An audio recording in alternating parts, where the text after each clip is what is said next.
Hello, I'm Emma and this is my practical assignment number 1. Art serves multiple purposes including aesthetic enjoyment, cultural expression, communication, and social commentary. For this artistic practical assignment, we had to create 2 pieces of art representing 2 of the 3 topics that the teacher has provided us. I represented topic stereotype through traditional techniques and uncertainty through modern techniques. The first piece is stereotypes. For that, I decided to focus my work on the progress of rights and job opportunities that women have been experiencing during time, as it is an obvious stereotype topic.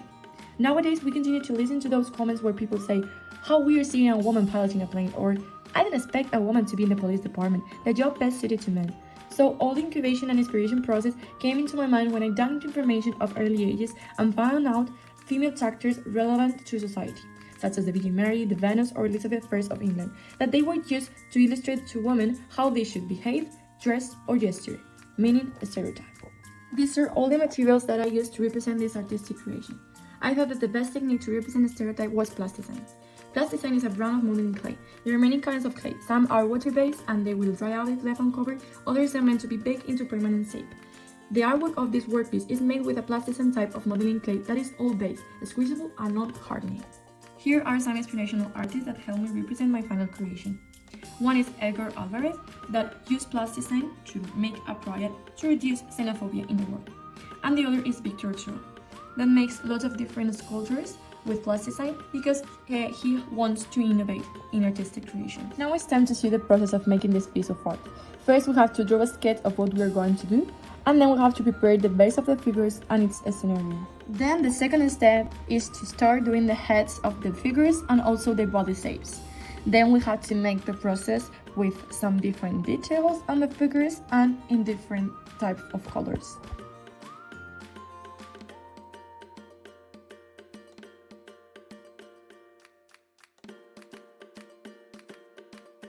The last but not the least step is to set everything into place and make a line to see the differentiation in a clear way. The result is a scenario of what our piece of art is.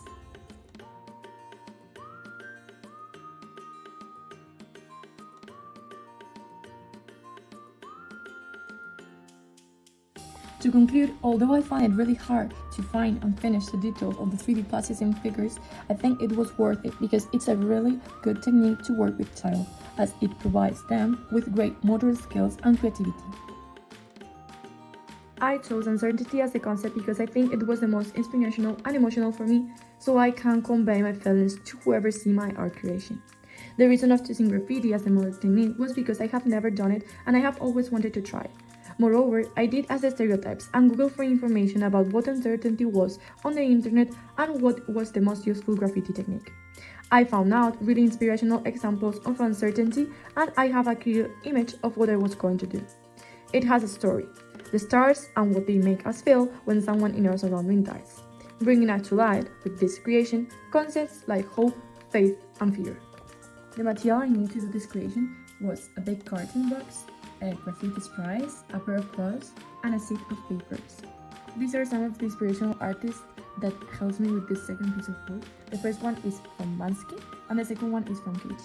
Now I'm going to explain the process. The first step is to draw a sketch and have a clear image of what we are going to represent. The second step is to draw the figures on a sheet of paper. Then cut the inside parts of the figures. The third step is to put each of the drawings in the correct order, like in Lawyer, and spray them with the color. The last step is to finish the background by covering the whole figure and give the final touches.